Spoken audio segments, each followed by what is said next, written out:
Hello, children. Today we are back with another text, a letter to God. In the letter to God, we see Lencho. We see Lencho looking at his cornfields atop the hill, and he's very satisfied with how much he has worked and thinks that that year is going to be a marvelous harvest. And he tells his wife that he just wishes for a little shower.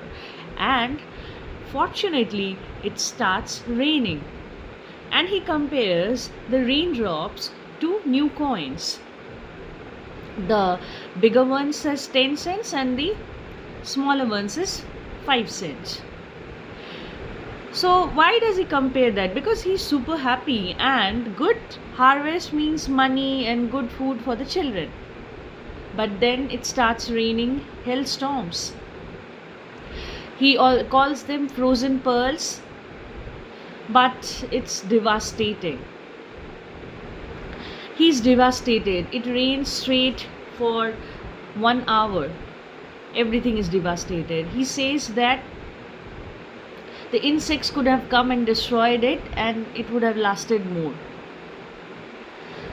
So now he says in that valley, when everything failed, everything everyone has given up hope, everybody had one hope, that is the hope from a help from God.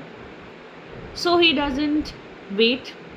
He goes to the post office. He writes a letter to God asking for 100 pesos and posts it to God. Now when he leaves, the post office employees are about to check all the letters sent, and they found this envelope and they read it. Initially the employees laugh, but then the postmaster, he says that look at this man's faith, and he says that let's not break him, let's not break his faith, let's not break his trust on unshakable faith on God, and just enhance it. Let's help in this innocent man, this naive man, to believe God all the more.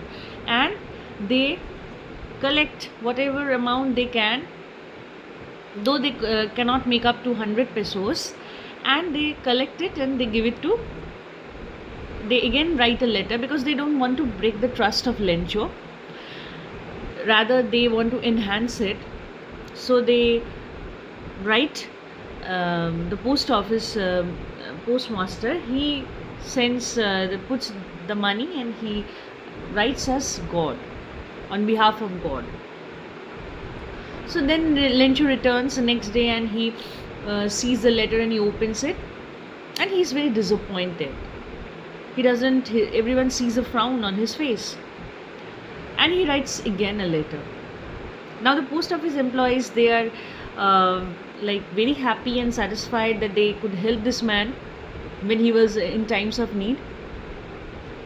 But here is the twist, here is the climax of the story.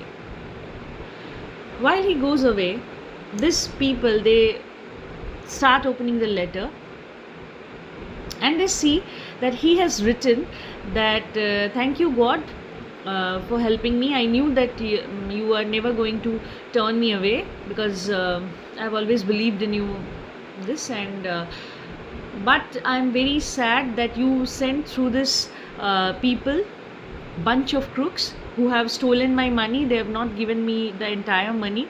I demanded 100 pesos and I know that you had sent 100 pesos, but there's only 70, rest they have stolen. And next time when you give, don't send through these people, you please send it to me. So here is an irony. It is called situational irony. That means the situation turns as such which nobody expected.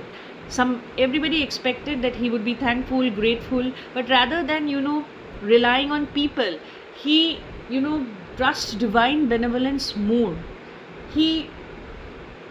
The people who helped him, the irony or the situational irony is that the people who helped him, who went so far that they accumulated money from their salary and gave it to him, he did not trust them, rather he thought them to be thieves. So it's funny, but it's sad too, because the post office employees, they must have felt their trust broken.